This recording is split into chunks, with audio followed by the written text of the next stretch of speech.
get started with taking the guesswork out of GST HST. This is an Intuit Business Builder webinar, and I want to thank Intuit for inviting me to present. I love GST HST. My name's Marnie Stretch. I'm a certified professional bookkeeper with CPB Canada. I'm also the vice chair, and I'm part of the Intuit Trainer Writer Network, which is just an awesome thing to be able to do. I can write and present content to my colleagues, which I'm really happy to do. Share the knowledge, share the learning.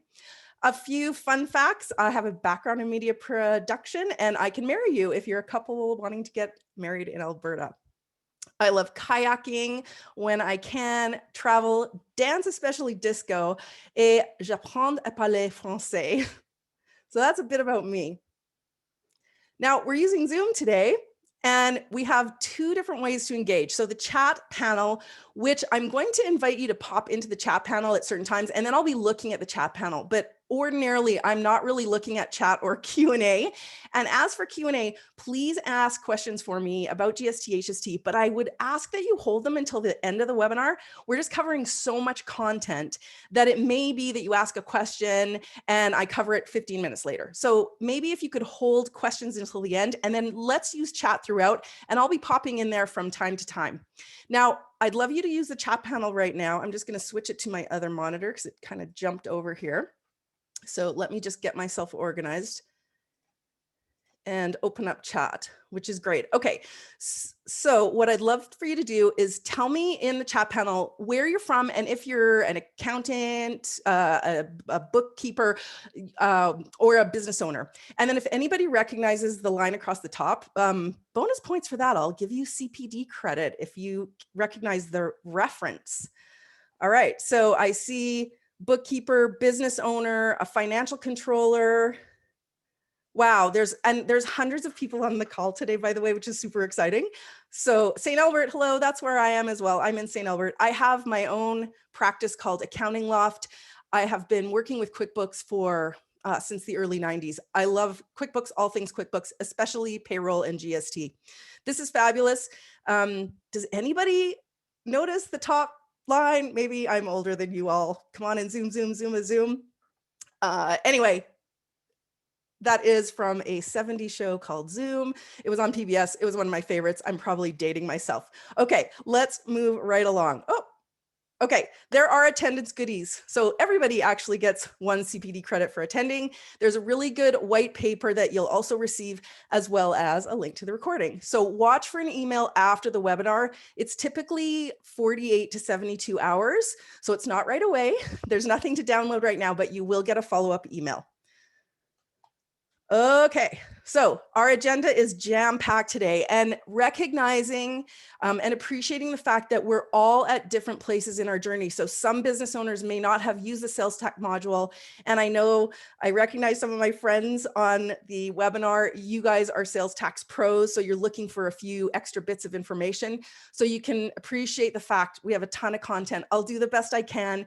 Sales tax isn't always linear, so just go with the flow and let's kind of see where this roller coaster takes us. All right, so this is the agenda. We're going to talk about using the right code. Then we'll look at the filing workflow, adjustments, interest penalty. Then I'll have a few more comments on line 101, some special scenarios, and then finally Q&A. So let's start off with, and again, I'm going to organize my windows here. So it all starts with using the right code. Actually, it starts with turning on sales tax in the sales tax center, which incidentally cannot be turned off. But I'm going to assume that you've done that and you've added tax for the province in which you do business, and maybe other provinces in which you do business. So we're not going to talk so much about the managed sales tax center, but I'm really going to start with the basics. And again, this will either verify something you know, or it will be new for you. One thing to know before we dive in, all GST, whether it's GST collected on sales or GST paid on purchases, all of that GST flows into one account, and that's the GST HST payable account. A bit more on that later. Let's dive into the codes. All right, we're going to start with purchases. Now, codes that calculate tax are pretty straightforward. The amount of the tax is going to flow through to the sales tax return. Where it gets trickier is the non-tax codes. These don't flow onto the sales tax return. So does it really matter? Well, it's both yes and no. So for clean, consistent, easy to read reports, I say be consistent and intentional with your codes, okay? Even if it's purchase codes. I'm going to show you the two different ways to mark a transaction out of scope on the next slide. And finally, one thing to watch for is if you have integrated apps, watch for those codes that are imported by those third-party apps. Here's a couple tips for you. If you have a foreign purchase, we're not talking about multi-currency so much, but you have a foreign purchase, so they've done the exchange rate. Typically, those are marked out of scope, right? Those are foreign vendors. Vendors that aren't GST registrants are also out of scope. Bank charges and interest, I mark those as exempt. So I like to be consistent with these.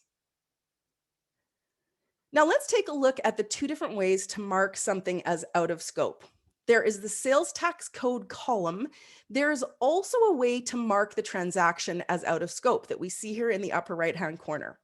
Now, is there really a difference? No, because there's no tax. However, the way that you designate which out of scope, the one that you choose actually reports differently on different reports. So there's a report called the Transaction Detail by Sales Tax Code report.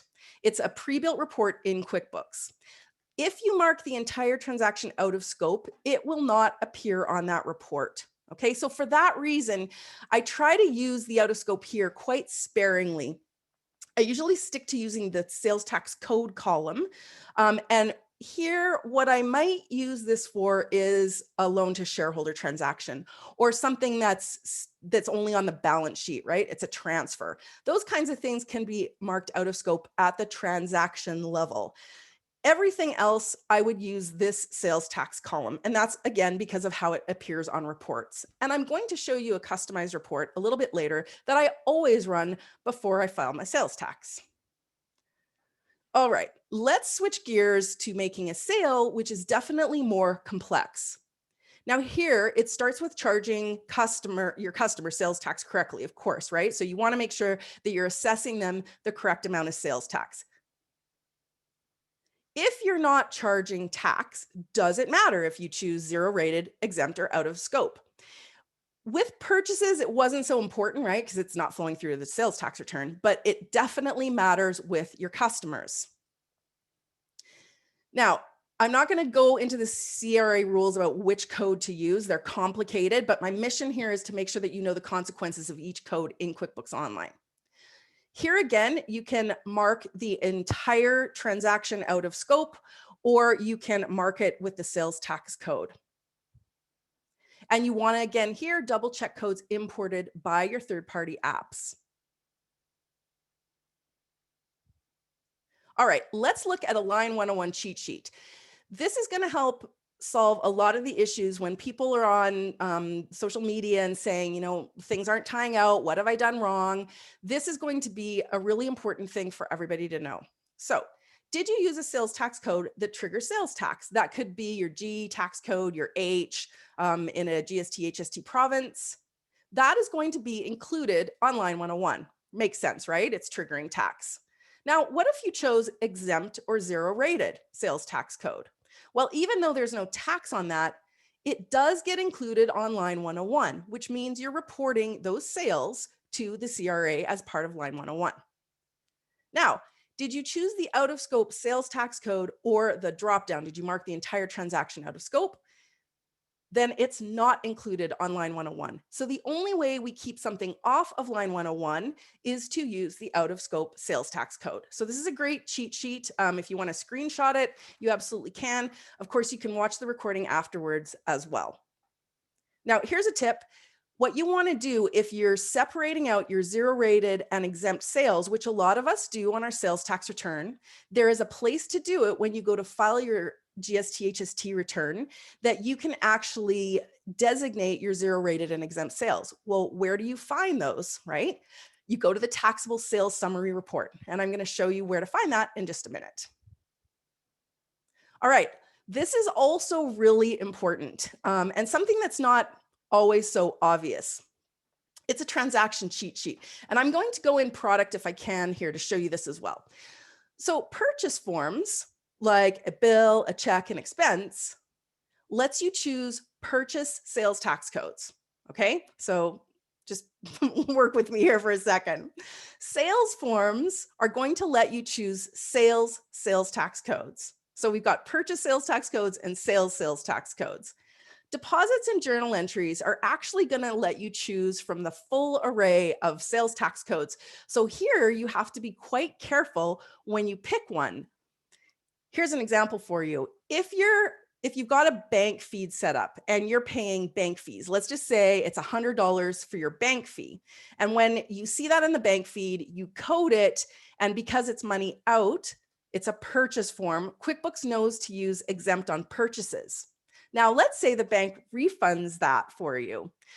QuickBooks, because it's money in, QuickBooks thinks this is a sale, and so it wants to mark it exempt sales, which would put it onto line 101. But in fact, it's actually exempt on purchases because it's simply a refund of a purchase. So I hope you can kind of see where we're kind of going with this. But it's very important that you're choosing, you stop in the beginning if you've got anything that's a little bit more complex, right? You have a vendor refund or a customer refund, that you think about what's the form aligned with what I'm trying to do. Here's another tip.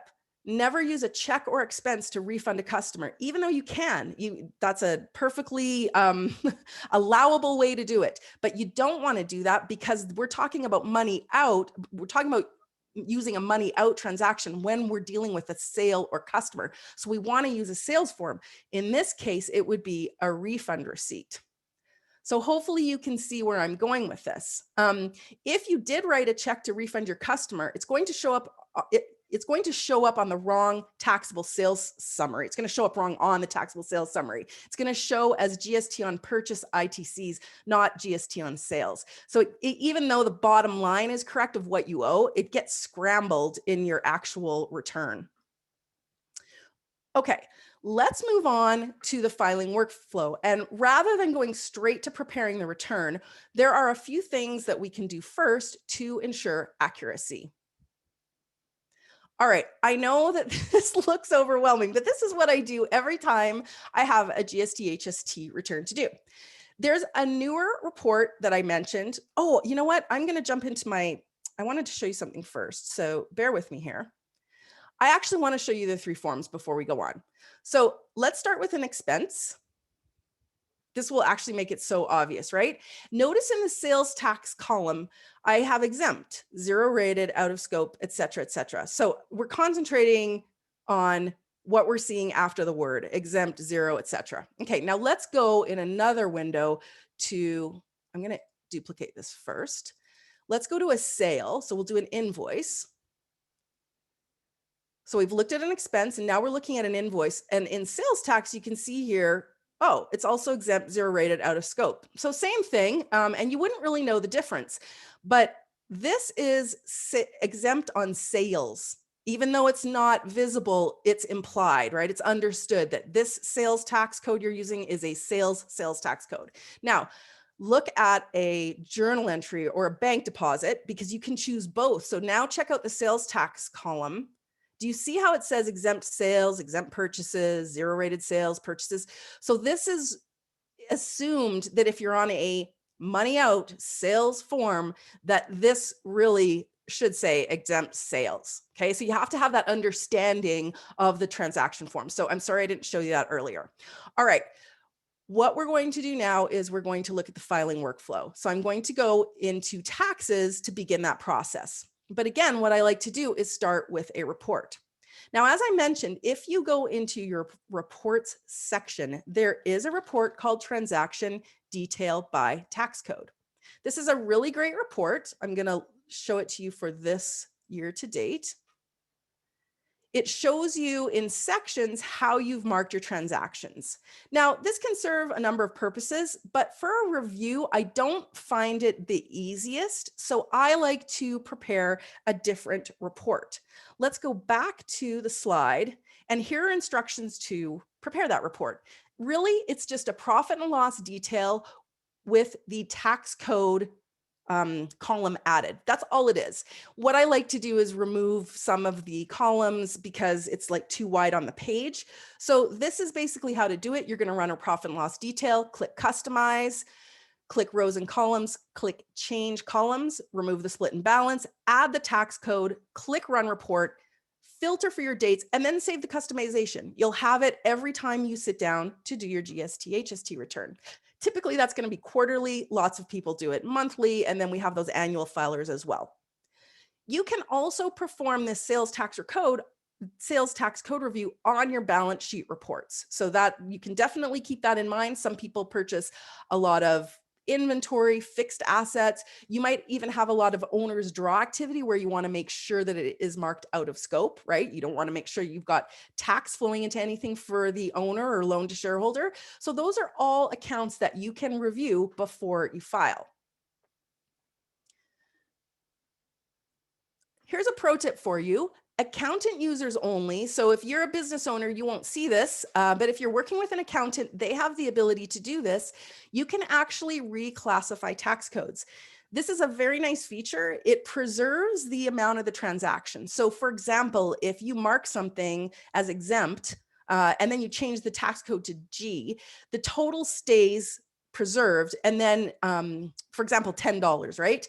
You marked it exempt, you change it to a G, the total is going to stay at 10 and it's going to be 952 and the tax being 48. So it's not going to change the gross amount of the transaction. Now I'm going to show you an example back in our file. What I'm going to do is run that report that I just told you how to build. And this is what it looks like. This is a profit and loss detail, and here's the tax code column. What this allows me to do is scroll through and make sure that I'm consistent and accurate with my tax codes. This is especially helpful if your business owner is doing their own data entry, right? If you're using a third-party app that's automating things. This is a great way and very important to review the tax codes. You can catch a lot of errors either in sales or expenses this way. Now I'm going to show you an example of right here in insurance. I marked this up for us today so we could have a look at it, right? You can see here, this is Blue Cross, so it's exempt.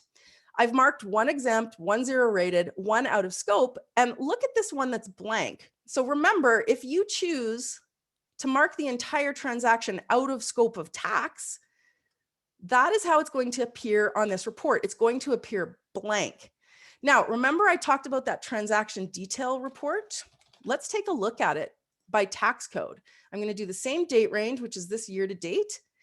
And we're going to collapse these, which is really handy. You can just collapse them. And I'm going to show you an out of scope. Notice that that is the 419 bill that was marked out of scope at the transaction level. It does not appear on the transaction detail by tax code report. So that's the limitation of this report. It's a really good report, but it doesn't show anything marked out of tax at the transaction level. Hence the reason I really still prefer this customized report. Now I'm going to show you how to reclassify, right? Like this isn't nice. And does it really matter? Again, not really, right? Because this doesn't flow to the sales tax return. But I like to cross the T's and dot the I's. So I really like to be consistent. So let me show you how to fix this using accountant tools. You're going to click into accountant tools and choose reclassify transactions. Again, this is an accountant only feature. I'm going to choose that category of expenses. Here's all my tax codes, right? So I'm going to choose the ones that I want to change. I'm going to click reclassify. I'm going to change the tax code to exempt on purchases. So here again, we can see the difference between sales and purchases right on our reclassify. Didn't used to be like that, by the way. So exempt on purchases, I'm going to click apply. There, they're all exempt. And when I come back to my report and I run it again, now it's nice and consistent. There are all my exempt codes. Okay, so hopefully this is starting to fill in some blanks about transactions and codes and all those kinds of things. Let's switch back now to the slide. And let's go on to the next slide. So one thing that you must do, you don't have to, nobody's forcing you, but you really should do before you file your sales tax return is you should ensure that the balance sheet equals the sales tax center. Right? So when you go in your sales tax center and it has an amount on the top for your period that you're just about to file, it should match the balance sheet for that same date. Okay, so now we're going to do a poll. So we have someone from Intuit. We have a couple people from Intuit in the background helping us out. So Vince, hopefully you're able to launch the poll. Okay, so here we go. If everybody could take a moment to answer this. When it comes to the balance sheet matching the sales tax center, I'm good, the amounts always match, okay? I've noticed a discrepancy and I fixed it. I've noticed a discrepancy and didn't know how to fix it. I didn't know I was supposed to check. And finally, I don't use the sales tax center. So take a moment, weigh in on those. This is super helpful because it gives us an idea of how people are using the sales tax center. And just be honest, it's anonymous. It's really just a fun poll. It is not, your CPD is not contingent on the poll, but we'd love it if you'd answer. So I'm going to leave it open for just a couple more seconds while everybody gets their votes in. And Vince, let's go ahead and close that poll and share out the results if you could. All right, there we go. So I'm good, the amounts always match. So that's 8% of you. So good job. I've noticed a discrepancy and fixed it. So you are, I would say, you've leveled up your GST, HST knowledge. You know how to fix that. I've noticed a discrepancy and don't know how to fix it. And I'm going to talk about that during adjustments. I didn't know I was supposed to check, so that's the majority. And you're not alone. This is not something that's obvious. Nobody tells you to do this, but here I am telling you today. So now you know, so know better and do better, right? And then 16% of you are not using the sales tax center yet. So I encourage you to do so. I love the sales tax center, and filing literally takes me minutes once I have the process down. More about that to come. Okay. Moving on, once you're done the sales tax code review, which I just showed you, then you're going to check that the balance sheet matches the sales tax center. If they do, great, we can move on. If not, we want to stop. We want to do some troubleshooting if we can. And if you can't find the discrepancy and fix it, I'll show you how to adjust. Okay, next we want to do we want to run some reports, okay? What I usually do at this point, I know it sounds a little crazy, is I duplicate the sales tax center 7 times. So I have 8 windows open. I'm going to print the balance sheet, by the way. So I'm going to print out the balance sheet. Then in the sales tax center, and I'm going to show you this in a minute, there's a view option that has drop downs.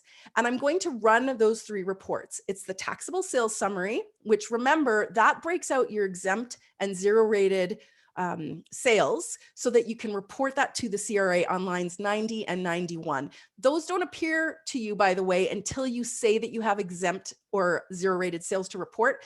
If you check that box and move to the next step, you'll then see lines 90 and 91. I believe that's the lines.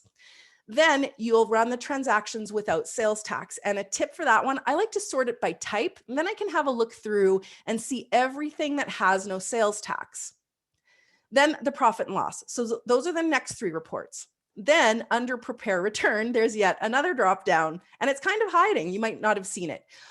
So I run review and print the view summary, the view at GST, HST details, and the exception details. One nice thing about QuickBooks is that it brings exceptions, things that you've changed in prior periods, into the current filing. And that includes the information on line 101. So if line 101 changed in a prior period, it will be brought forward into the current filing period. That's unlike desktop, where changes to line 101 don't carry through. So I really, really like that feature. Now, be careful if you're going back in time to change something, you're not affecting a closed fiscal period in terms of corporate taxes, right? Or personal taxes. Okay, next, we've looked at all those reports. They all look good. And what I do is I save them as PDF. And then I click on prepare return. Before I mark that as filed, and you can exit that and come back anytime, but I like to print that as well. And you can't come back to print that one once you mark as filed, unless you recognize it immediately and you click the back browser. That's like the only opportunity. Otherwise, it's gone forever. So I do like to also print that one. That is where you will also capture any adjustments. Now, if everything looks good, you want to mark as filed, and then you still need to make sure that you file with the CRA. So currently, QuickBooks does not do the filing or the paying for you. You have to log on to the CRA website or go to GST, HST, NetFile and do that. And then you want to make sure that you make the payment in the sales tax center. So review all those reports first to ensure accuracy. Once you're happy, print or save all reports as PDF. Here is the sales tax center. I just want to show you where these reports live. So here's the reports drop down in the upper right. You want to look at those 3 reports. And then in the prepare return drop down, we've got 3 more. Now, does it seem like overkill? Maybe, but I'm telling you, I am so happy to have these reports because I feel like if you go to the work to all this work and save the reports, you don't ever have an issue. It's when you have an issue that you wish that you had the reports, right? So it's kind of this weird thing, but I do this every time for every client. I have a folder that has all these reports in it. Okay, here is the prepare GST HST return, and this is where I want to make sure that I print. And once I've done that, I'm going to click mark as filed. Now, if you've been counting, that's 8 reports so far. And my 9th would be the confirmation from the CRA once I file the return. So yeah, it's a heap of reports, but it serves me really well. Now, don't forget, we need to pay this. Where do we make the payment? Well, it's not from the bank feed, right? The bank feed is best used to verify things we've already entered. And you want to be sure with sales tax that you make the payment from the sales tax center, directly from the sales tax center. Notice the add interest penalty here. We're going to come back to that shortly. All right, it's halfway through. I think I'm doing pretty good here. I'm halfway through the slides, so let's keep going here. All right, this is just a little sort of reminder. There are 2 accounts on the balance sheet that QuickBooks adds when you are dealing with GST HST, the GST HST payable and the GST HST suspense. The GST HST payable account, you can think of it as GST collected on sales and paid on purchases. Like I mentioned very, very early on, it consolidates everything into that GST HST payable. Now, when you file the return, the amount you owe, or the amount that's owed to you in a refund position, but let's just assume you owe money to the CRA, that moves to GST HST suspense. So it's kind of a funny word, but you can think of that account as returns you filed, but you haven't paid yet, or you haven't been refunded if you're in a refund position.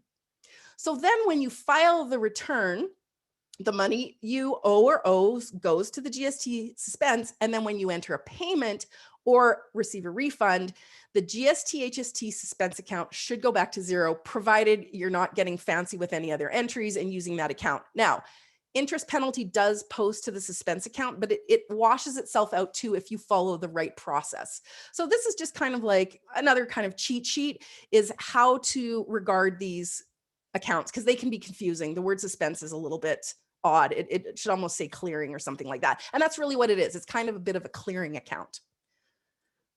Okay, what happens if your balance sheet doesn't match the sales tax center? Oh no. So here's a likely offender.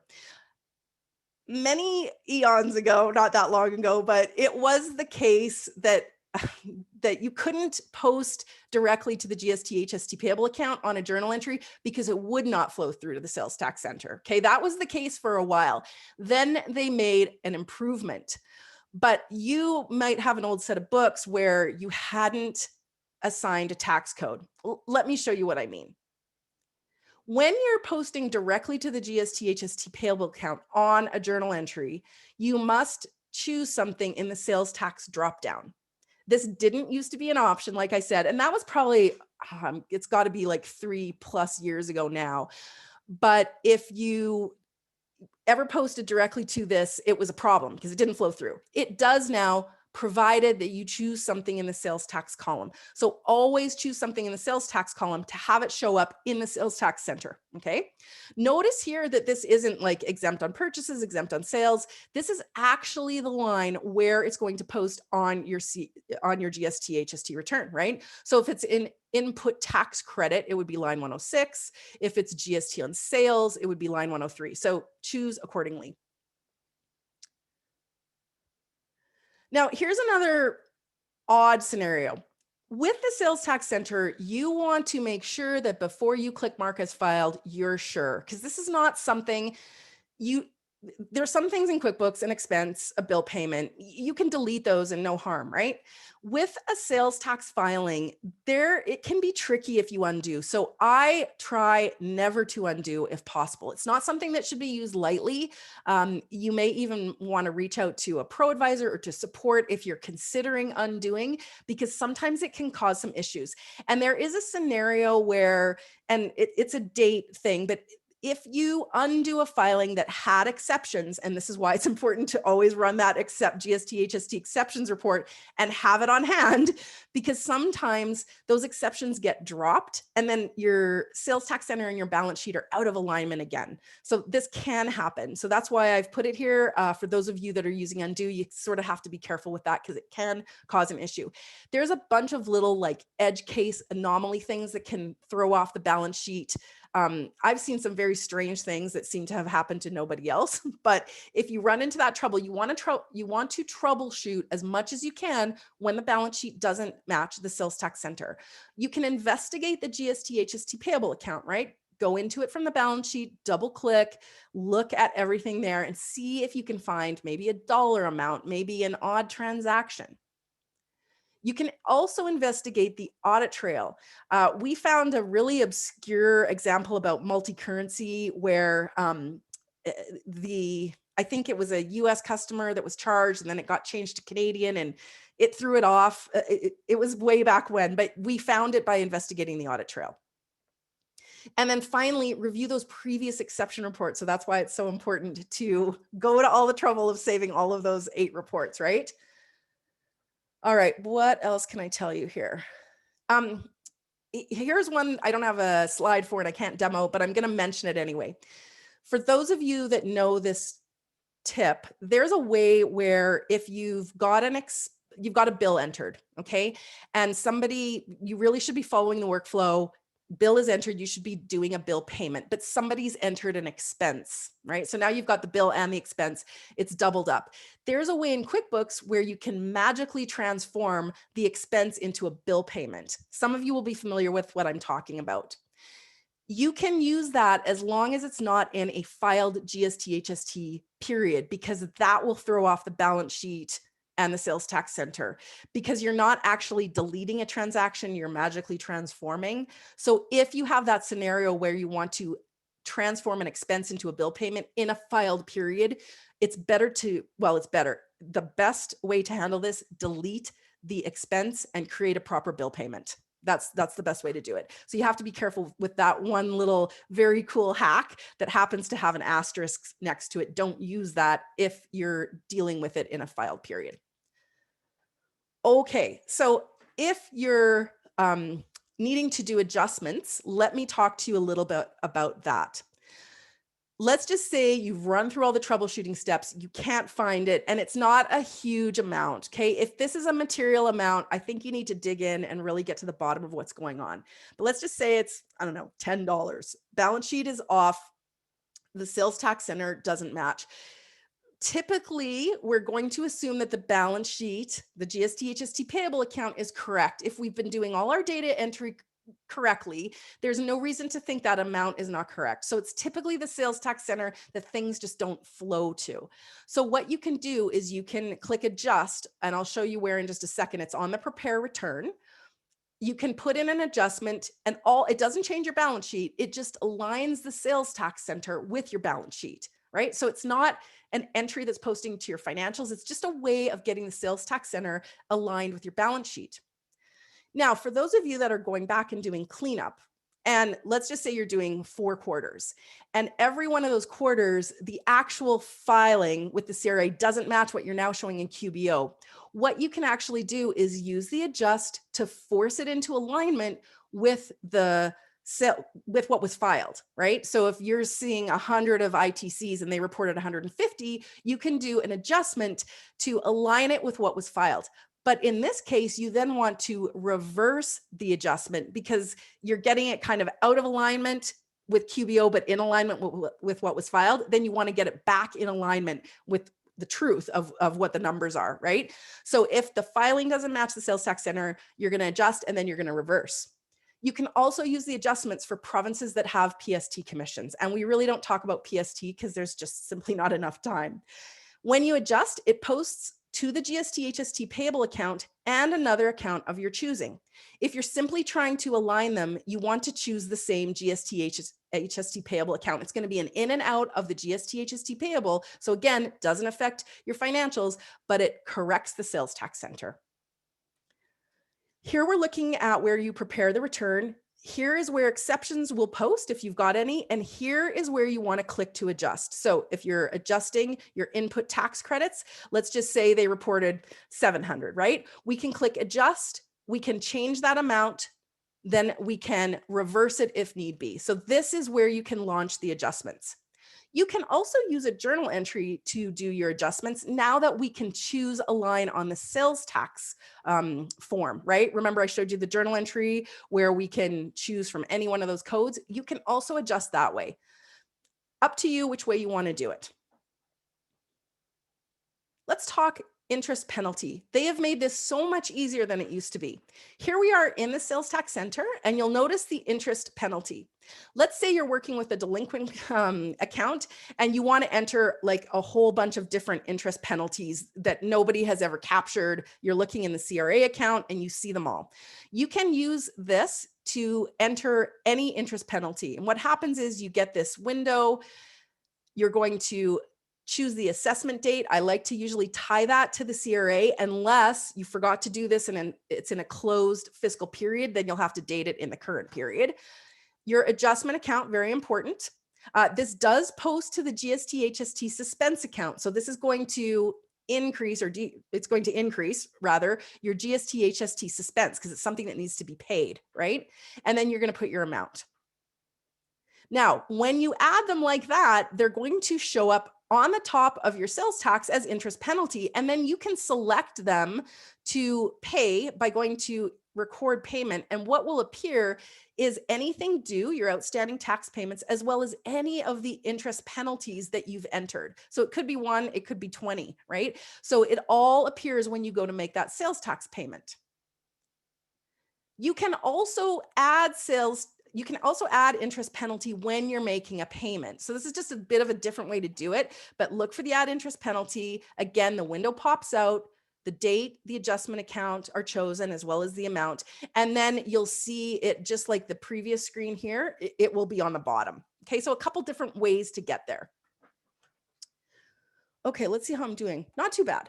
More on line 101. Let's talk line 101. This can be very, very challenging. So here's something I want you to pop in the chat. It's not a poll question. It's informal. Should interest income, so you're earning interest on a bank account, so rare these days, but let's just say you've earned some interest income. Should this be reported on line 101? And just pop it in the chat. I'd love to hear from you in the chat. So I'm saying, I'm seeing yes, yes as 0 or exempt, yes, yes, no. No, no, good question. No, no, yes, no, yes, no. It's all over the place. And that's totally understandable. It's confusing, right? It's very confusing. So thank you for weighing in on that. That's great. Per John at the CRA, because I call them a lot. I call excise, I call GST, HST inquiries, and I'm going to give you a phone number for that a little bit later. But according to Excise and GST News number 90, the answer is yes, exempt. And he actually had to look that up. So here's the thing. There can be lots of confusion even when you call in with the agents. And I will often call in repeatedly and ask the same question. And I always write down the agent and the agent's number. So I've got a history of what they've told me if it should ever come back to me, right? So interest income is, I'm going to tell you why it's important to report this. If I go storytelling, I'll run out of time, but I'm going to tell you anyway. I'm a dual citizen, okay? And I have some sales in the States and I have some in Canada. I do 2 separate sets of books because I have to report in both countries. I know it's kind of weird. When I do my GST, HST return, I do the whole process that I just showed you and I report on my Canadian sales. When I file my my personal return, I include sales from the States. So what happened is GST, HST looked at my tax return and said, hey, this doesn't tie out, like it's a lot more than what you reported for 4 quarters of GST, HST. And that's because I didn't include my US sales, which was silly on my part. But when I told him this, he was like, oh, that's great. So it's the same thing with interest income. What the CRA is typically doing is they're looking at, let's just say 4 quarters of sales tax, and they're looking at the corporate return and they're saying, do these numbers align? If you're out by $2.95, not a big deal. If you've got thousands of dollars of interest income, then the 4 quarters of sales tax are not going to align with what was reported as income on the corporate return. And you can expect a call from CRA, right? And if you have a good answer, it's usually not an issue. You can just tell them, I didn't include interest income on line 101. So they're usually good with that. But just know that that's kind of why we want to make sure we do that. And to call, if you're ever in doubt, call them and get a name. And you can also get a ruling from them, an official ruling. I usually don't bother because some of this stuff is kind of, small potatoes. So if you track interest income as other income, so it's sitting on the bottom of your profit and loss, this is one of the reasons why your profit and loss sales might not match the taxable sales on line 101. So let's talk about that more. I'm so sorry. I am so fast, aren't I? You can, I know there's just so much to cover, and my challenge is always trying to share everything, right? I want to share all my knowledge. So hopefully you can go back to the recording and maybe even slow it down. And I'm happy to answer a question. So yes, I'm a fast talker. Okay, let's talk about line 101 versus the revenue section of your profit and loss. So if you're looking at a profit and loss, it's the amount on the top. They may not match, but this is okay. So it's not like the balance sheet where they really should be in alignment, right? The balance sheet and the sales tax center. Line 101 may not match the revenue section. We just saw an example. Your interest income probably lives in other expenses on the bottom of your P&L. This is okay, but it's really important to know why they don't match. So transactions may have been posted to other income. Bad debt expense. So let's think about bad debt expense for a minute. Bad debt has to do with customers, right? And the original sales is in the revenue section of your P&L. But if you're following the recommended workflow for bad debt, we set up an item for that we use on a credit memo, and we map it to a bad debt expense account. So in this case, yeah, your line 101 is not going to match the revenue section of your P&L because something that's on line 101 is actually in your expenses now. Okay, so do you see where I'm kind of going with this? It's also important that you make sure you have your products and services mapping done correctly. If you're selling something and using it on an invoice and you've mapped it so that it's on an expense or other income anywhere other than the revenue section, here's another reason why they're not going to match. This last one is a little bit sort of advanced, but there's a whole section about tracking billable expenses.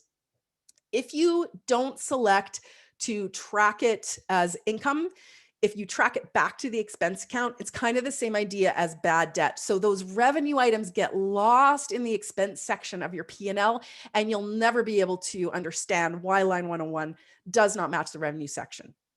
Now, does anyone know something else over the last year and a bit that might be sitting in other expenses that gets reported on line 101? So I'd love to see it in the chat if anybody knows this is something that gets picked up on line 101 but sits in the other income at the bottom of your P&L. That's it, everybody. The Canada Emergency Wage Subsidy. So that should be marked as exempt so that you're including it. Here's an interesting fact. You can't, it doesn't work that way in desktop. So that's one of the scenarios where if you're using desktop, you have to manually include that on line 101 because it just doesn't do it in desktop. So you might, if you're not, you might get a phone call from CRA saying, hey, like your corporate return is like hundreds of thousands more than your sales tax. Why is that? Oh, I forgot to include the CEWS. So that's another one that I actually called about at very, very early on. And she had to get back to me. So she had to go ask other people, and I called since then to verify that, but that is considered other revenue, hence reportable on line 101. So, and grants from the government, everybody, rent subsidy, refunds received. So lots of great comments in the chat. So everybody can look in there and see what everyone's saying. So this is great information. And you know what? If you didn't get it right, don't stress. Just have an answer when the CRA calls, if they call, and they're behind. So who knows when they'll be calling. I use for my desktop client, for example, where they're not going to, and I want to manually add the CEWS, I use a worksheet. So I say, this is what the revenue section says. This is what I want to add to it. This is what I should deduct to it. We have holdbacks as well. So there's a whole bunch of reasons why they don't match, but I want to prove it out. And I do so on an Excel spreadsheet. So that's a tip about 101. Okay, and time for another poll. How exciting. So if you don't mind, Vince, if you would like to launch this poll, that'd be awesome.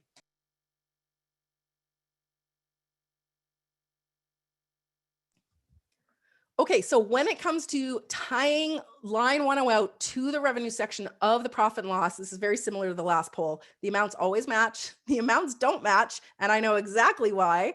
The amounts don't match, and I have no idea why. I've never bothered to check, or I don't use the sales tax center. So just maybe 30 seconds there. While I take a little sip of water. Jillian, the CWS is the Canada Emergency Wage Subsidy. So some of the businesses in Canada qualified for that and applied for it, and we're receiving money. So we're reporting that as other revenue in a lot of cases. Some people put it up in regular revenue. If I'm doing comparisons from year to year, I think I'd rather have it in other revenue at the bottom. What do you all think? Anyway, okay, so let's close out that poll and see what we've got for a result. Okay, so 7% of you, the amounts always match. So that might be a more simplified file, right, where you're not having a lot of other income. The amounts don't match, but I know exactly why. 40% of you, so that's awesome. The amounts don't match, and I have no idea why. 11%. I've never bothered to check, and that's perfectly understandable. Nobody's telling you, right? It's not popping up in QBO. And I don't use the sales tax center. 16%. So thank you so much for answering that poll, everybody. Okay, we're doing pretty good for time, 20 after, and I do have some time for questions. So here are some special scenarios. I have a very outdated blog called Think QuickBooks, so please forgive the ads and whatnot. I just have been so busy, but I do have instructions on how to set up the custom rates for meals. If you'd like to do that, what it does is it sends 50% of the input tax credits on the meals to the GST HST payable, and the other 50% can go into a default account called non-deductible GST expenses, or you can actually send it right back into the meals category if you want. So there's a way to set that up. And then if you're dealing with charities and you have to submit the PSB rebate, there's a special way you can set up for that in QuickBooks as well. So those links are available here. If I was really fast, I could post it, but I didn't think of that. So I apologize, everybody. If you want, you can screenshot this just so you have that information. It's on my blog at thinkquickbooks.com. Okay, so I don't always call GST HST technical inquiries, but when I do, and there's the phone number for you. So I actually call them quite a bit. And it's amazing. You can pretty much tell right away if you have somebody that knows what they're talking about, or if somebody's, needing to research. So I will often call back if I need to, but have this number handy, because if you have any questions at all or need a ruling, don't take my word for it. Really, I'm trying to show you how the GST functions in QBO. For more of those specific, do I charge tax? Do I not? All of those kinds of things, do call out if you're confused at all. And really that review helps so much, especially if you've got clients that aren't sure of what tax to be charging their customers. Now, by the time you look at it, it's typically too late, but you can course correct. You can say to them, listen, you mark this as exempt, but you really should be charging for it, right? A lot of the things that I see clients mark as exempt really should be taxable. If you're a GST, HST registrant and you're charging them a late fee, or an NSF fee, those should really be taxed back to your customer. So again, if you have any questions at all, definitely reach out to them. Oh, okay. So a reminder to watch for an email after the webinar for the following. You'll get your CPD credit, you'll get a really good white paper, and you'll get a link to the recording as well. So those things will come. Give it 48 to 72 hours. I know they've got several business builder webinars this week, and the CPD, they generate that manually. So imagine they have to go through all your emails and make sure that everybody gets added to the list. So just give them a minute. Okay. I am so happy that I ended with 8 minutes in time. So question and answer, and I'm happy to go in product as well. So I'm going to pop over to the Q&A. There are 32 questions. Now I think some of those are, okay, I might work backwards. Carrie asked, do you have a good document that states what is exempt and what is zero rated? There is a link in the white paper that's going to go out, Carrie, that has a link to the CRA website. Really, that's your best source because there's so many different things. And it's different. Let me say this. When you're the purchaser and you're entering your ITCs, it's not that critical, right? Because there's no tax, but it's really important when you're the seller, okay? Because the zero rated sales tax code, if you're selling something zero rated, it's taxable, but at a rate of 0, which means you can pick up input tax credits for it. Okay. So if you're selling something zero rated, it's taxable at a rate of 0. You can then offset with the input tax credits. Exempt is a different story, right? So I know that this is in, and some of you might be able to weigh in the chat if you've got like healthcare practitioners that provide services and they also provide products. And then some of it is exempt, some of it is taxable, some of it is maybe zero rated. So then it also affects if you can claim input tax credits. So it does get very complicated. It can get very complicated. So check out the GST website, the CRA GST HST information for that. Zero rated codes. Mindy has a good question. What is your explanation of when to use zero rated codes? So I'm not sure, Mindy, if you're asking about sales or purchases, but here's an example. I was working with a court reporting agency, and they had a lot of US clients, and the CRA said that those are, and I have to check, I check my notes constantly. So I'm just pulling up my OneNote, which is where I wrote all this down. But let me just take a look at something here. Give me a moment. Okay. So zero rated should be your foreign. If you're selling something, use zero rated. If you're buying something, you can use out of scope. So it can get tricky. Is it always critical? No, again, not always. But it's more important on the sales side, I would say. So I don't have a lot of good answers. That's why I gave you that, because I don't want to give you recommendations on what codes to use if you're buying and selling, right? I'm just more trying to make sure you understand the mechanics of it in QBO.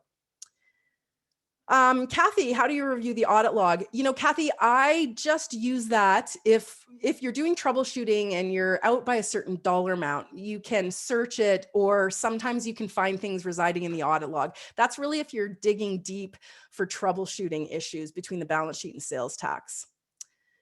Yes, I can go the slide before the Q&A. I can do that. This one? This one? Probably this one. If anybody wants to screenshot, do it, because the slide deck does not go out, but you can watch the recording if you want to. Kathy asks, any CRA ramifications when you start to split line 90 and 91 if you haven't been doing so? That was my, that's what happened with me, Kathy. I hadn't really been doing it. And then even before the pandemic hit, I started to be more mindful about it. I think for nonprofits, because I was working with nonprofits, and we had some audit, like some GST, HST reviews where they were asking for some information. So I just got into the habit of always separating those out. I don't believe, like, they're not going to call you and say, hey, what's the deal? You weren't doing this before. I think it's better to start doing it for sure. Now, if anybody has a different opinion on that, feel free to weigh in. And everybody, I wish so much I could have looked more in the chat, but it's just, there's like so many messages. So I'm going to stick to the Q&A.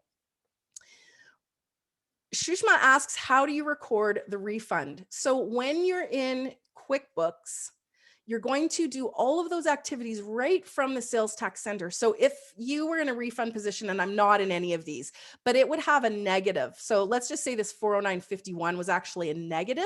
You would then see the ability to record a refund. You see it here actually, but rather than blue record payment, QuickBooks is smart and it would say record refund. So we always want to record refunds and payments from the sales tax center. A little tip, and this is kind of going down a bit of a rabbit hole, so take it for what it's worth. If you do not pay exactly what it shows here, this will always have a yellow caution, and I never want the yellow caution. So I always make sure that I pay exactly what this says. If they didn't pay exactly that, then I start to use a clearing account, right? So I'll post what it says here to the clearing account, and then in the clearing account, I'll post whatever else it was. Like maybe they received income on their GST return, right? Maybe they had a refund due and they filed it late, so now they're getting income in. Well, interest and penalties is not for interest income, it's only for paying interest or penalties. So let's just say they earned some money on this. I would file this to a clearing account. I would enter the interest income from the clearing account, and then I would transfer the bank feed amount to the clearing account, if that makes sense. Or sorry, the other way around, transfer from the clearing into the checking account where the money went. You might have to listen to the recording to digest that, but there's a different scenario when there's money, there's interest earned on a return that is being refunded from the CRA. Now, it is 12:29, everybody. So I want to say thank you so much for attending. I am going to do an enhanced Q&A. So as long as you're willing to stick around, I'm willing to stick around and answer some questions because I know that there's so many. But for those of you that have to jump off, again, thank you so much for attending. It is always my pleasure to present on GST, HST. I know things move fast. I wanted to make sure that I covered as much as I could. So stay tuned for the enhanced Q&A because I'm going to stick around for just a bit. Okay, so refund we got. There are just so many questions. I'm doing my best, everybody. Okay, Virlay, I think I'm saying your name right. I apologize if I'm not. When I'm paying my import broker, I split the payment to broker with HST duties and GST payment. I'm not sure how to best record the duties and GST payment. So when I think you're talking about, maybe you get a bill from, let's just call it UPS. I know you've got an import broker. Maybe we'll just call it Convention Center just for ease of sake. All right, so there's a few ways to do this. It can be a bit tricky, but you can always override the tax. So if this was, I'm not sure what I've gotten here for categories. Let's just call it advertising and promotional. And you had, let's just say it was all brokerage. It was all GST. So what you can do is actually do a penny in and then a penny back out. Now notice how I'm marking these, okay? So the penny is attracting GST, which means I now have an editable GST box on the bottom right-hand corner. I can put in any amount I want. Okay, so see how that works. So this is a wash in advertising promotional, but because of the tax code, I get the editable GST on the bottom. Now, what's usually best is putting the amount that actually triggered. So maybe it was $6,500 that triggered $325 of tax that the brokerage is charging you, and then you can minus it out. Do you see how that works? So auditors like to see the amount that actually triggered the amount of tax. So just make sure that you've got backup and those kinds of things. So that's an answer to that, hopefully. Okay, and I'm back and forth in chat. I've lost complete order of things here. So I'm going to keep going. If you have a question, pop it to the bottom because there's just so many now, and holy cow. Okay. Oh, I can actually dismiss some of these. Candace asks, will the advanced Q&A be on the recording? I think that they are still recording. Jessica, if you're there, maybe you can let us know if that's the case, but I think so. Hi, Marnie. Sorry, I just joined. What was the question? Oh, are we recording the enhanced Q&A that I'm doing right now? So we're going over time. Awesome. Yes. Hi, everyone. The recording that will be sent out will include this Q&A portion. Awesome. Okay, so I'm going to keep going. Tracy, I think I answered that. How do you handle US taxes? When I record US purchases, it will use out of scope. And again, those should be 0 rated, but any US sales should be exempt. So they appear, I mark those as 0 rated. So then they will be included on line 101 of the GST return. Foreign online membership subscription, Jen, that's a bit trickier because I'm not really sure what type of subscription. That is probably best to check with CRA directly. You can also ask the accountant if you're working with an accountant. Some of these get really tricky, everybody. So if people are asking which code to use for this, that, the best thing typically is to reach out because there's just so many different scenarios. It's not that I don't want to answer. It's sometimes there's too many scenarios and sometimes I honestly don't know. So I don't want to give you bad advice, right? Marie says, I would love to see an option to add a memo to the interest penalty section. Yes, there are, and don't forget there's feedback, by the way. Oops, I'm on a form, so that's going to do something entirely different. So let's just clear that out. Feedback, everybody. If you've got feedback about anything, please do enter it in the feedback section. When you're entering interest penalty, yes, there is no memo. It seems like it would be a fairly easy coding trick to be able to do to add a memo. So that's great feedback. I'm going to just enter one here. Let's put it in interest penalty, and let's do $9.99. So I remember what it is. And notice that when you do that, it goes into QuickBooks as a sales tax adjustment. So it's not editable. So there are some of these types of transactions in QuickBooks that you can't touch them. However, you can delete it if you've made a mistake. So you can't change the date. You can't change the account. I know it's unfortunate, but that's just kind of how the modules work. You can imagine the coders have a lot of challenges, right? Because anything that they do affects so many other things. So sometimes we have these transactions that are just, we can't do anything with them. This is one of them. Thankfully, we can delete it because it used to be that some things couldn't be deleted and we were really stuck, right? Okay.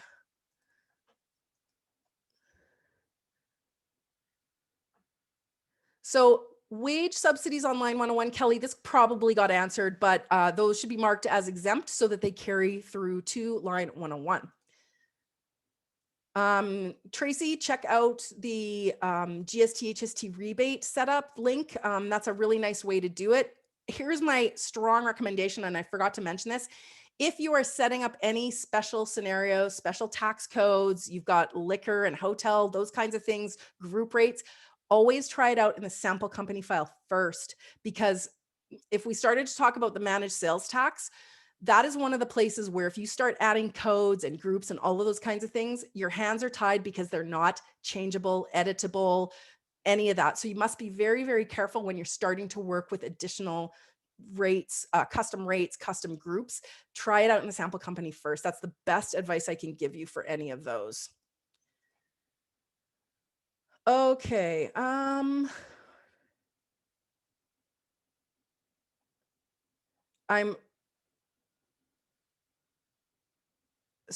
Cindy says, I just heard CEWS should be line 191. And I believe that that ties out to exempt, Cindy. And I know I'm probably going back in time and answering older questions. So I'm going to jump to the end.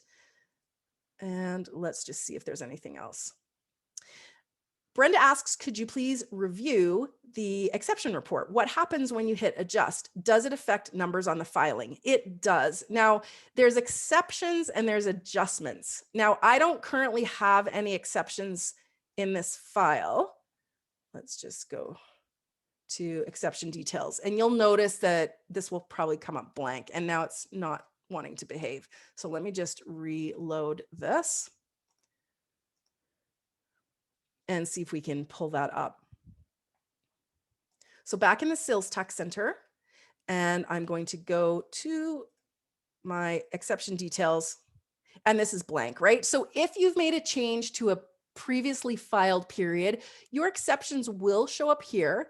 And then like I showed you in the slide, there will be that column showing you what the exceptions are. Now, adjustments are something different. So let's say that we're going to adjust on this filing. So this current filing here, I'm going to click prepare return. And for whatever reason, I want to adjust my input tax credits. Notice that you cannot adjust line 101. It will change if you've made a change that affects line 101 on a previous filing, but you can't manually adjust it. You can adjust input tax credits and sales as well. So let's just say we're wanting to adjust input tax credits. What we need to do here is choose the tax rate, choose the adjustment account. So if you're only trying to align the balance sheet with the sales tax center, we want to choose the GST HST payable. So it's in and out of the balance sheet, but it's going to affect how much we owe in the sales tax center. Here again, I'm going to do $9.99 and test adjustment. And then I'm going to show you what happens with that. Now wait for this to just update and you'll see an adjustment shortly here. There we go. The number just changed. So it's not in a separate column like exceptions are, but it's there. And if I'm to close this and look at what just happened, there's my sales tax adjustment. So it's just like that interest and penalty where it's not something that you can mess with. You might prefer, I'm going to delete that. You might prefer to use the journal entry because that you're going to have control over. And remember, if you're posting to the GST HST payable, you can and you want to choose something for the sales tax. So that's another way to accomplish your adjustments. And that way we have a memo as well. So that's a bonus. Here's a really tricky question. How can you clear the payments from the tax center if you've never done it? Everything is balanced and good. I have just never done the payments from the tax center. That can be a bit more complicated. Let's just say you're going back like 2 years. You can do it because you would be deleting the payment that you generated, the manual payment, let's call it, and then you would be recording the payment from here. Then what you need to go back in and do is you'd need to go to your register. So you'd need to go, let's just say you paid it out of checking. You would go into your register and you would need to manually mark those as cleared by clicking here until it's an R. Okay. Now there's some other things that happen with that. If you go to undo it, that won't undo. You would have to manually come in and undo anything that you've manually marked with an R, but that's one way to do it. You may just want to not worry about it and just do it from now on. Okay, setting up PST really is as easy as going into manage sales tax, and you're going to be choosing to add a custom rate. So here we can do, sorry, a rate. I'm in the wrong place, everybody. Just give me a second. So here's where you want to add tax in the upper right-hand corner. So if you want to track in a new province, here's custom rates and combining taxes. So this is really where you'd want to add if you're doing something in a different province. And that will give you all the rates connected to that province. So BC, for example, you would just add BC. Sarah asks, if your sales taxes must be paid every quarter, do you have to file the sales tax every quarter, or can you just send a sales tax installment every quarter and at the end of the year file a sales tax return for the whole year? If you are on a quarterly filing schedule, Sarah, then you need to file and pay. And those things are separate, by the way. So recommendation is always try to file on time, even if you can't pay on time, because then you avoid the filing penalty. Okay, so that's the first thing. In the CRA portal for the business, you will be able to see their filing frequency. So if they're required to file quarterly, you need to file and pay quarterly. They might be an annual filer, but there might be the expectation of receiving installments. So you need to make sure that if you're on an installment plan, even if you're filing annually, you want to make sure that you enter those installments, which we can do here, sales tax installment. Okay, so hopefully that answers, but definitely if you're a quarterly filer, and you can look for that information in the CRA portal of the client, then you need to file quarterly. Tracy asks a great question. What do you recommend to choose as the filing date, the actual filing date, deadline, today's date, etc.? I usually pick today's date. So I know in QuickBooks Desktop, it reverts to the last day of the period. And I just figured since QuickBooks was defaulting with today's date, I thought I'd do it that way, and it seems to work just fine. So that's typically what I do. Now, if you don't, I'm just going to see, let me just see the return here.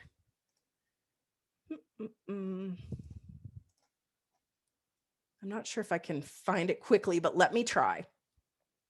Let's go to our balance sheet, and I'm going to go into that GST HST suspense account, which, by the way, is where those interest and penalties are going to be until you pay them. But here's a file's sales tax. So note that you can now change the date if you needed to. I'm just saying, I know that that wasn't really your question, but if you decide, you know what, I'd rather have this be in the last period, you can do that. You can also add a journal number, and you can say, you know, file sales tax for first quarter. I think that was actually my fourth quarter of 2020. So you can actually add a memo. Sometimes QuickBooks is not very thorough on the memo, so I do like to go in and add things if I need to. An anonymous attendee asks, do you have any tips how to start using tax module correctly when it wasn't used before? So when you, it's a bit tricky. If everything's correct in terms of numbers, then you can simply start using the Sales Tax Center by clicking Prepare Return and making sure that you choose the correct start and end dates. Okay, so because I've already filed in here, my start date is fixed. But if you've never filed before, you can choose your start and end date. So that's the first thing. But you have to make sure before you do that, that your numbers are correct in the GST HST payable. So that's really, it can be quite tricky, and you might want to reach out to a really seasoned pro advisor to get help with that, because it can be quite tricky. Profit and loss detail report. And you know what, there's quite a number of you still hanging around, so I really appreciate that. If you need to go, jump off, but I'm just going to keep going for, you know, I'm happy to go 15 more minutes, no problem. So the profit and loss detail report, I'm sorry if I didn't say where to find it. Go to the profit and loss detail. So here's the report, and what you want to do is click customize in the upper right hand corner. The main thing you want to do here, click change columns, add your tax code. I like to get rid of split and balance because they're not really that critical. And there we've got the sales tax codes on the right. Okay, so hopefully, I think Jessica's in the background dismissing these, so that's fantastic. Thank you. The installments, where do the installments go? Let's take a look. So we're going to go to taxes, and here is our installment. So this is what this looks like. So let's just say I'm on the installment plan, and the filing date you would have to choose. So let's just do 3/31, and we'll say $999. We're going to click record installment, and then we can look at the sales tax payment. So here it is, again, one of those transactions where we can't do anything about it, right? We can only, I think we can delete that one. Pretty sure we can. Yes, delete installment on the bottom right. So then we're going to go back to our balance sheet, and we're going to look at our suspense account, and there it is in our suspense. So that's another thing that lives in the suspense account. So kind of, again, like a clearing account, it should be fairly easy to troubleshoot that account because the amounts should kind of be in and out, right? You file, you pay, you file, you pay, you get assessed interest and penalty, you pay the interest penalty. So if you have any kind of sales tax challenges, that's a good place, rather than diving right into the GST HST payable, which has like everything, this is a good place to look because you can kind of start to maybe get some answers. Mindy, are US dollar e-commerce international sales recorded on line 101?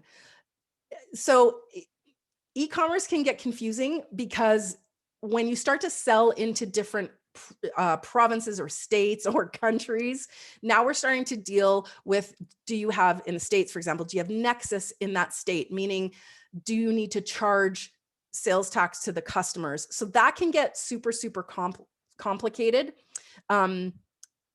What you're charging them. But if you are in a situation where you're making sales and you don't have to charge them tax, let's just say to the United States, and you're charging them for a product or service, 0 rated, and then yes, it does carry through to line 101. Okay.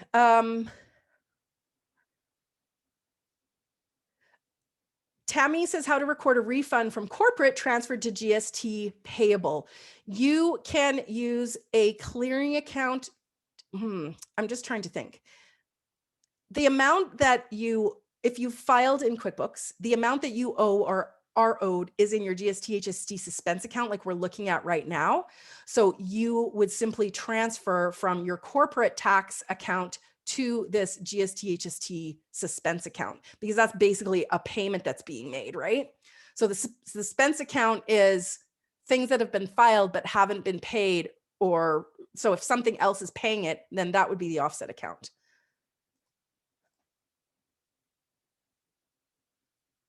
I think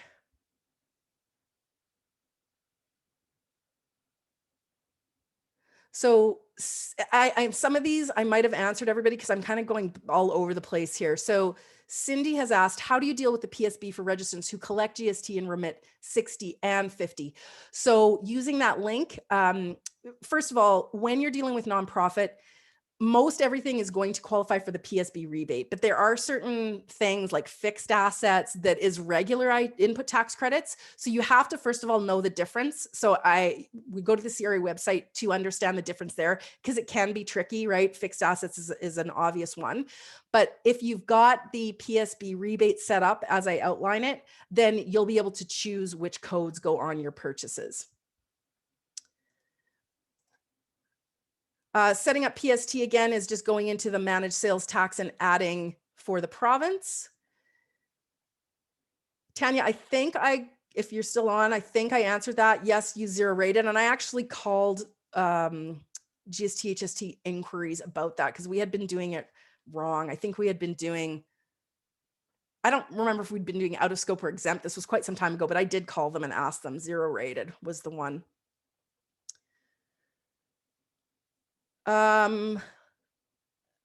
Another question, although you've just shown on your shared screen the profit and loss detail, I do not have that on my QBO. I've got many profit and loss, but none that say detail. No, not all QBO users have access to the same, well, the users do, but I have a question for you. Which version of QuickBooks are you using? Because it could be that you're using, I'm probably going to get it wrong. I'm getting confused with the US Easy Start, and Easy Start may not have the profit and loss detail. However, I believe what you can still do is run a profit and loss. And I don't know because I don't work with that version. I only work with Essentials and Plus. But if you run a profit and loss and you simply click on the profit figure in the bottom right-hand corner, that will actually give you a detailed report. Not sure if that's available in the version that you're using, but you could try that.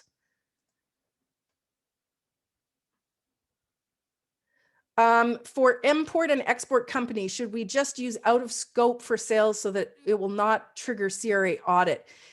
If you're reporting those sales, this is the way I'd look at it. If you're reporting those sales on your corporate return, you should be reporting them on your GST HST return. Kathy asks, if a previous year is closed and client did not record GST on sales, can it be done in the current year? Or should the previous HST filing be amended? Yeah, that's a tricky one, Kathy.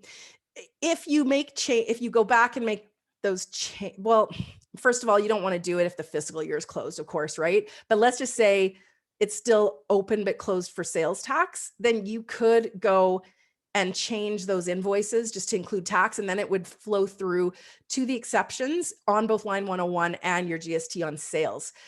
If you've closed like the fiscal year for corporate, then I would I obviously wouldn't go back, but I would do a credit memo and then create a new invoice.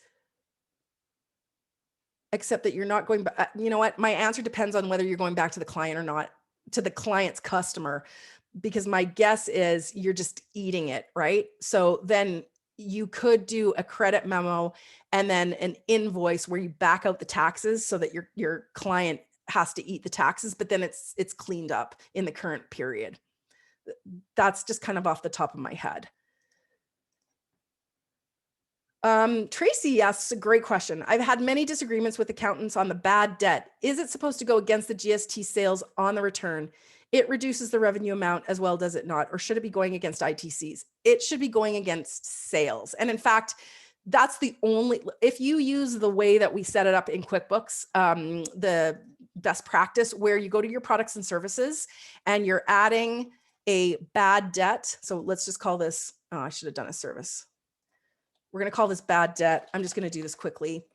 This is going to map to your bad debt expense account. Okay. So oh, that's category. Look, I'm trying to go too fast here. Sorry. I apologize. The income account would be your bad debt. Okay. So because this is we're going to be using this on a sales form. This is going to be a sales code. So it's going to affect line 101. So the tax is likely going to be G, right? So it will be on line 101. It reduces the amount of GST on sales is what it does. Now, is that right or wrong? That's the way, that's the QuickBooks way, is that we report it on line 101, not as an ITC. So I bet you could, there's a school of thought on the other way of doing it, but the way that the workflow is set up in QuickBooks Online, we report it on line 101. Okay. That one's done. Okay, I got that one. Exception report, I got that one. Okay, if there's any other questions, even if you've asked them, everybody, I've kind of gone back in time. If you could just ask them again, if you're hanging on waiting for me to answer, I'm going to pretend I'm starting the Q&A kind of fresh right now. So if there's any lingering questions, please ask them now. Otherwise, I'm going to probably wrap this up pretty shortly. Line 101 and quick method. I'm sorry, I don't use the quick method. I know that there's ways that can be done and adjusted. So I'm sorry I didn't address that today. Sample company file, everybody, is available by going to your accountant dashboard. I'm not going to do that right now, but let me see if I can. I was going to try to find a link, everybody. I'll get kicked out if I do this. If you go to your QBOA dashboard and go to your gear menu, there is a way to get to the sample company file. The other way, and let me just see if I can open a window here. I'm going to go to, I should have had a link, everybody. QBO Canada sample company file. Let me just pull up a link, everybody. Links to online sample company files. So this is going to be in the different countries. Oh, see, I'm going to give you the link to this page, okay? Because the link changes so fast, I can't capture it. So I'm popping it into chat, everybody. All panelists and attendees. So that is how to get to the chat. You can also, if you're an accountant user, go to your QBOA dashboard, like I mentioned, and then go to the gear menu, and then you're accessing it as an accountant user. So it's a little bit different to go in that way. There have been lots of changes with e-commerce and BC. They had some changes that went into effect April 1st, I think. So you can check out the Ministry of Finance BC for more of those. And I'm seeing just a handful more questions here. Thank you for popping those back in. Nimish, it's normally very confusing and complicated for grocery stores. Yes, regarding HST applicable on sales of different products. Any good resources to verify HST? I wish I knew one. I don't. There was a online seller in Canada that people used to use. Is it like Mary's Patterns or something like that? So they would kind of go in to see how she would do it, and they would do it on, and I can't remember which one it is. And that's probably not even grocery stores. So if anybody knows, pop in the chat. Unfortunately, I don't know anything off the top of my head. Janice says, I have not done HST reclassify. If you reclassify, does it make what was reconciled back to C and you have to go in and mark R again? No, Janice, if you're working with something like, I don't know, 6 months ago, it does not change the bank status if you're reclassifying here. So hopefully that's a really great question, by the way. And hopefully I'm answering what I think is your question. So yeah, it won't affect the banking status. if a company is registered in one province for GST and then expands to another province which uses HST, are they able to remit one report with the CRA as long as the tax codes are set up correctly? Yes, and it gets a little bit more complicated if we're talking about Quebec, but for harmonized provinces, so I'm in Alberta. If I make a sale to somebody in Ontario, I just, mark it HST, right? And then I remit the entire amount to the CRA because the CRA handles GST and harmonized sales tax, right? So that would be Ontario, Alberta. There's another province I'm forgetting off the top of my head. Then PST is obviously administered a little bit differently depending on the province. So you have to check out those provinces. Self-assessed, all I can tell you is make sure that you're self-assessing if you need to be. That's in PST provinces such as BC. So other than that, I can't really say too much. Different in Quebec. Let me try to remember. If you're a registrant for RST in Quebec, and if anybody can weigh in the chat, this would be very helpful. But I believe that, is it the case that once you have an RST number, then your Quebec sales can go directly to Revenue Quebec? So there's Quebec's just different, is what I'll say. And again, if anybody deals with Quebec and can tell me who you're remitting to, are you still remitting to CRA, or are you strictly remitting to Revenue Quebec? That would be great. And yes, QST, sorry, not RST, that's Manitoba. Yes, QST, Marie. Then if yes, then all to Revenue Quebec, right? So once you register in Quebec, then you're dealing with Revenue Quebec and not CRA, because they handle both the GST and the QST. It's a bit confusing. And it's been a little while since I've dealt with sales tax in Quebec. Okay, I think that about wraps it up, everyone. I'm not seeing any new questions. So for those of you still on, hey, thanks so much for hanging out with me for a little while. I hope it was amazing. I know I went fast. There's just so much to cover. So hopefully you can go back, watch for the recording, look at the white paper. It's really good. And watch for your CPD credit, re-listen to the recording if you need to. There's so much to it. And again, it's not exactly linear. We're all kind of at different points. Reach out to an accountant if you need help, a pro advisor who's really good with QBO, or support if you're running into trouble. So it's good to know when we're kind of stuck, right? And to not move forward. And you have to be careful in sales tax. Again, when you're working in taxes and in the managed sales tax, be very careful here when you're adding tax for anything other than a province. Provinces are pretty straightforward, but if you're starting to add custom tax, PSB rebates, all those kinds of things, again, please let me impress upon you, try them out in the sample company file first, because should you make a mistake, there's lots of things that cannot be changed. Once it's done in QBO right now, as it stands, it's done. So just be careful when you're working with custom rates. Okay, I think that's it. Thank you so much, everybody. Hope to see you on another Intuit webinar of some kind, and enjoy a beautiful summer. I hope all of you are healthy and well. Thanks so much, everybody.